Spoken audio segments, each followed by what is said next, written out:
Well, howdy, folks. It's been a while, hasn't it? But I am back now, and I haven't forgotten about you, except for that one guy.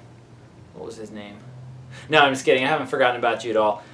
In fact, I want to thank all of my subscribers. I want to personally thank you, as if you were standing right there. Thank you for subscribing to my channel. It means a lot to me. It's very encouraging. And it's pretty cool that... you know, I guess you care enough to actually want to like see more. So here's another video just for you. That guy with the American flag t-shirt, because I know there's one of you. Anyway, so today we're going to be talking about the Hubsan X4, specifically the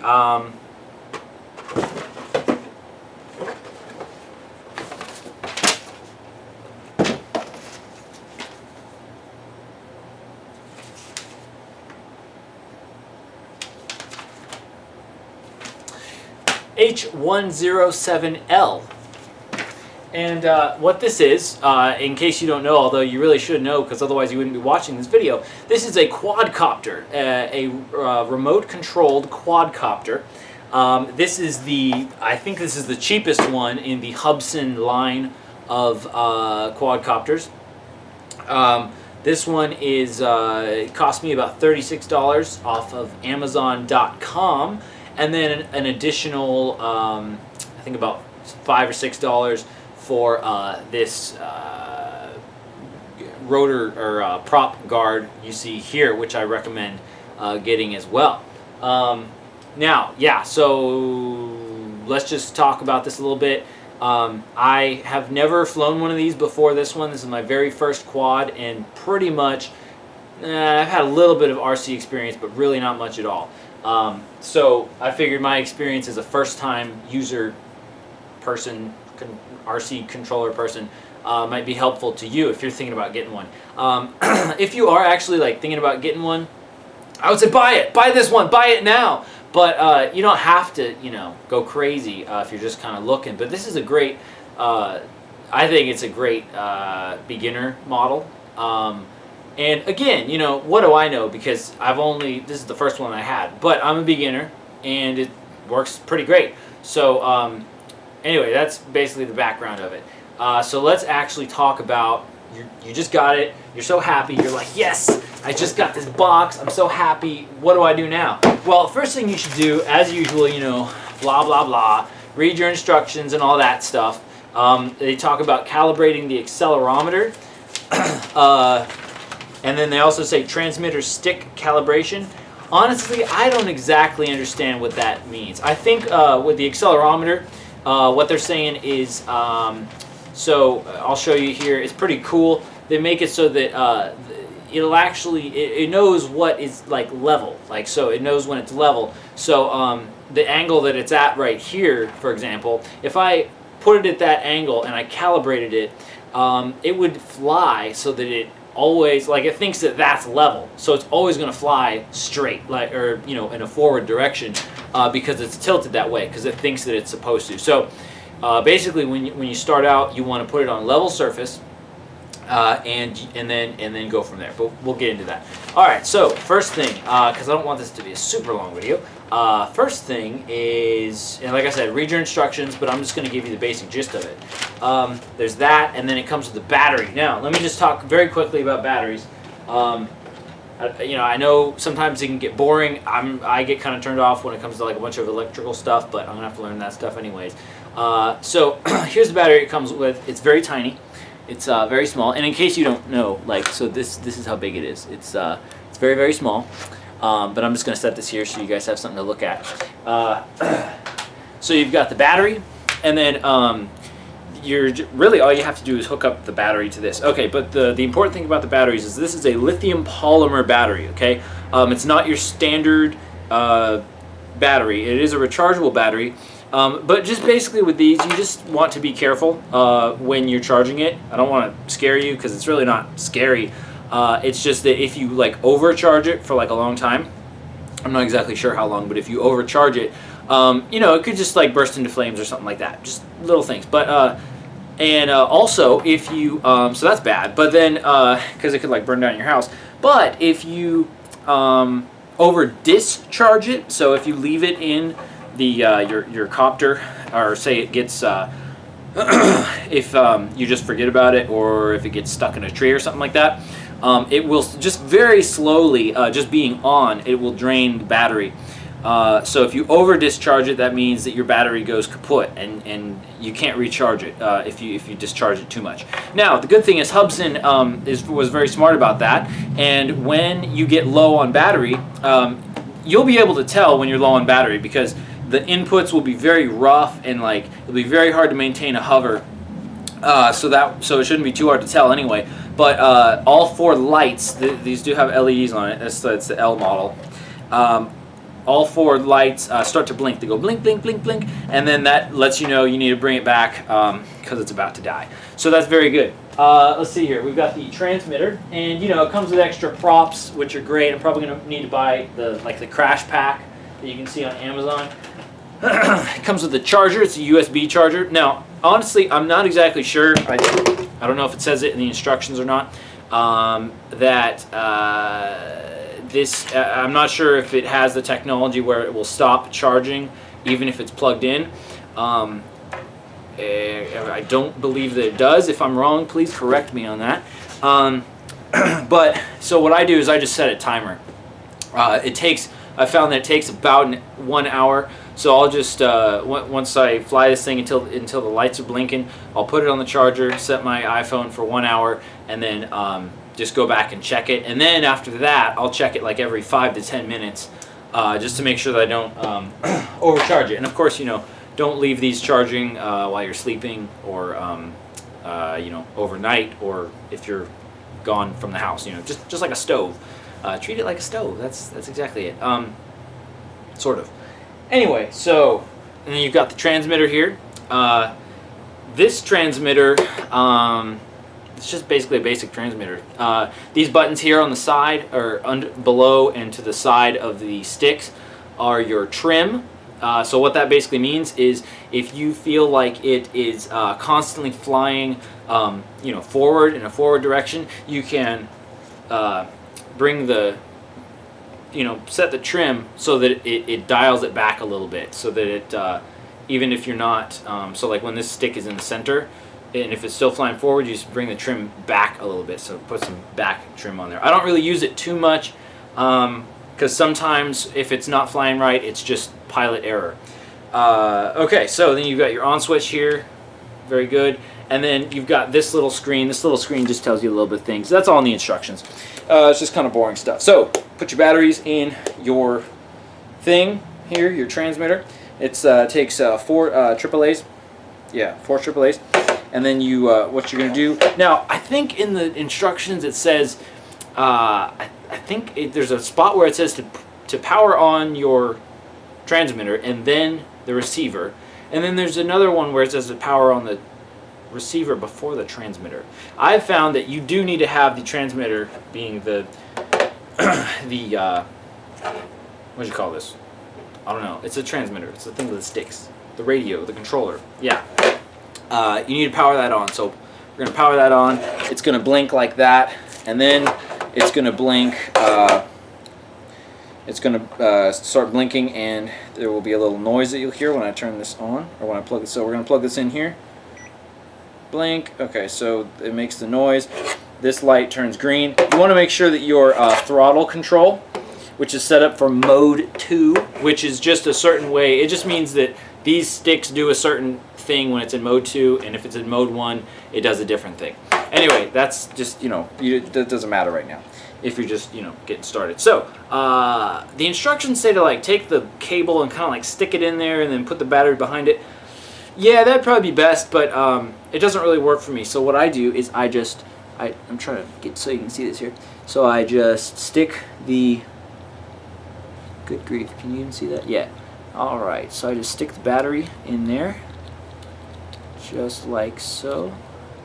And then I just take and so it sticks pretty much as far back as you can get it. And then I just take the cable, the cords, and I'll just twist them. Let me see here. It's always so awkward doing things in front of the camera. I'll just twist them and then kind of stick them in there so they stay.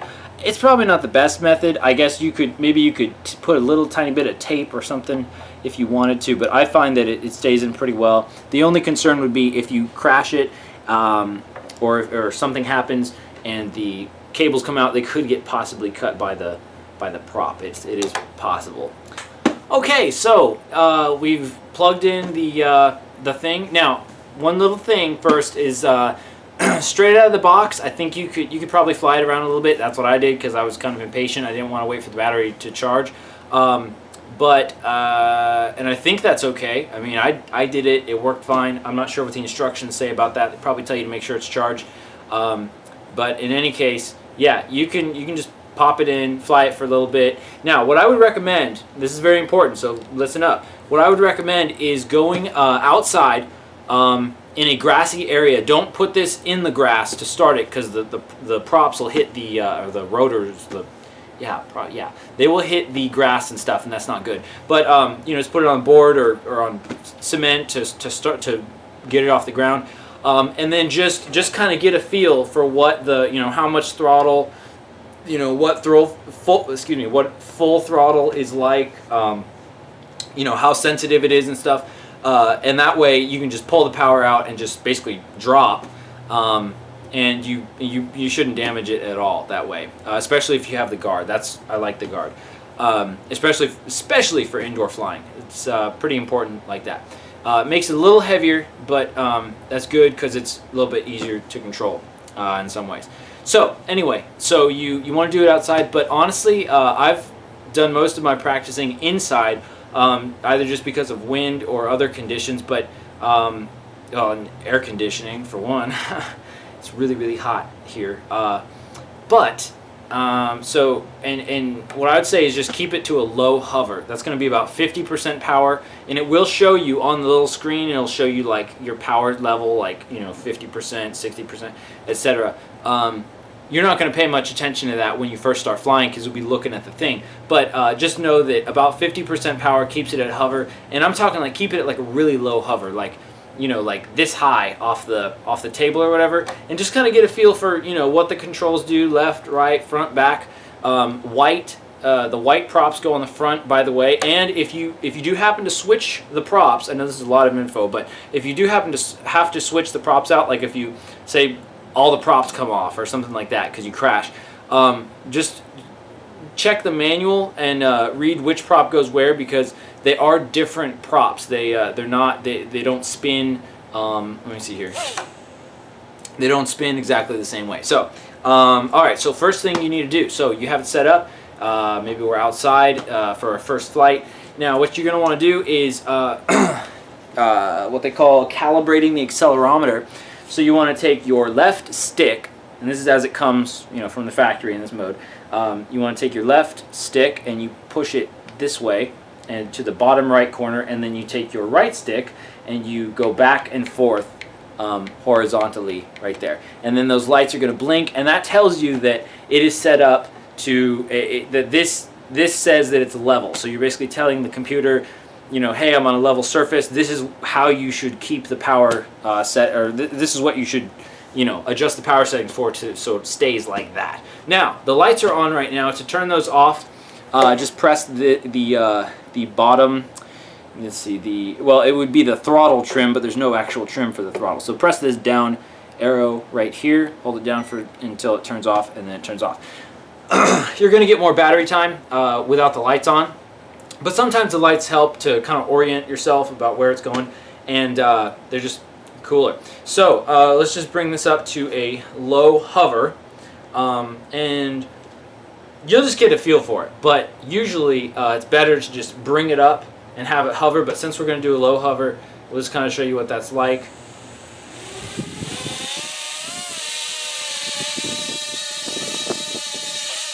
So yeah, something just like this. Just hover it, just like this. I'm at, let me see here. It's a little bit harder to control in some ways, but I'm at about 51% power on the throttle. But just keep it like this, and just try, kind of keep it in a small area, because you see, if you start going too crazy and stuff, and you're like, oh my gosh, and then you pull the power out, and you're okay. So just practice that, and then just practice hovering, higher and higher, and you will get the hang of it. I would say I don't have a lot of RC plane flying experience, but I would say it's harder. I hear it's a lot harder, and I can tell it is a lot harder. And I've done simulations and stuff like sim stuff, which is I think it's called Electric Sim or Electric RC Sim or RC Electric Sim. I think that's an awesome app for practicing, because I went out flying with one of my buddies, and I'd never flown before, and he's like, "Hey, you want to fly?" And I was like, "Yeah." And he said I didn't do too bad for a first timer. So I think it was because of the practicing. So check out some of those iPad or iPhone apps, and there are free versions and stuff. So you can just do that. Anyway, so sorry about that, a little side rail. So just practice hovering. And basically the best thing I can tell you is it takes very, very little minute movements on both sticks and on the throttle. You really don't want to go crazy if you give it a lot of throttle and take it out and then try and put it back up and then take it out again, because you're going too high. You'll just start going bam, bam, bam, and you'll smash in the floor. Anyway, but you'll learn all that stuff. I'm sure you're going to do great. Let's see. What else? That is pretty much it. So what I went ahead and did is, like I said, I put the prop guard on here, and then I also got a battery, upgraded battery, I guess. It's a little bit longer. It sticks out just a little bit, but it's really not a problem. I haven't done any thorough really testing, so it's kind of hard to tell. I think it does it does give it some more power, I think, and it definitely more runtime. At least it should, because this is I believe this is a 240 or 50 milliamp hour battery, and this is a 380. It's 25C rating. I'm not exactly sure what all that stuff means yet. I'm still learning about this, but I got this one off of Amazon for about $6. You can also buy other packs for like $20, and it's cheaper, but I didn't want to spend that much, so that's what I did. And I'm probably gonna get the the crash. They call it a crash pack. I think it has extra props, an extra motor, an extra battery, stuff like that. A little wrench to take the props off. So there you go. You are all set up, and as far as actually how to fly it, I mean, I'm still learning how. I got this thing like a week ago, so I'm still learning, but I've gotten pretty good. Which I'll show you some clips here, I think. So check this out. I guess, I don't know, or something. Let's see. So as far as actually learning how to fly it, you will get the hang of it. It is kind of just trial and error, and that's what's great about this thing. It's pretty darn sturdy. It's not very heavy, so it won't have a lot of weight, as it's coming down. If you do have to crash it or you get out of control. But yeah, just you're gonna lose some props. You're gonna chew up some props. And just be kind of patient with it, because it's going to take a little while to get used to that skill of steering it and stuff. And yeah. Okay, so one more quick thing. This is pretty straightforward. You will learn this. It's in the instructions as well. But so you've got your throttle here. So up is throttle, and then side to side is your yaw. Yaw, yeah, it's fun to say. So you've got your throttle, and then so your throttle goes up and down, and you've got your yaw. Whoa, went out of control there, which is something that I want to point out. So you've got your yaw, which is this way, turning it, which way you're gonna, basically which way you're pointing it is how it works.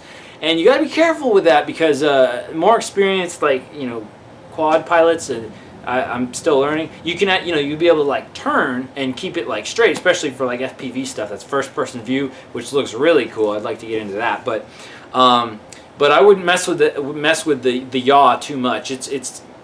I mean, for me anyway, it's kind of hard to control. And then if you're, I'm over here across the room or like this or whatever, and then I accidentally hit the yaw, or I'm trying to turn it, and it goes this way. Then I'm like, oh crud! So now I have to imagine that I'm, in the, that I'm in the quad, and so you know, this way is backwards, but then I'll try and go, you know, to the side and all this other stuff. So it gets very confusing with the orientation. Then you've got your pitch, which is down or back, and then you've got your side to side. And so you've got your lateral movements like that.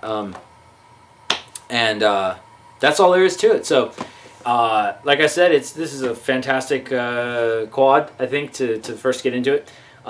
Just, you know, keep in mind the stuff about the battery, and you know, start slow, because you'll work your way up, and you'll be even happier for it. So one other thing, I want to recommend a channel on YouTube. It's Flight Test. The Flight Test channel is FLITETEST. There's a space in between the words. Channel on YouTube, and it's all about RC stuff, and it's just cool to watch, really. But they also have a beginner series that they talk about all, like picking a plane. If you want to go with planes, picking planes, talking about motors, talking about all this kinds of stuff, which I'm interested in, because I'll probably be building a plane of some kind pretty soon, because I don't really want to shell out the cash for a factory built one. Plus I want one that's like pretty slow anyway, and controllable. So and it would just be fun.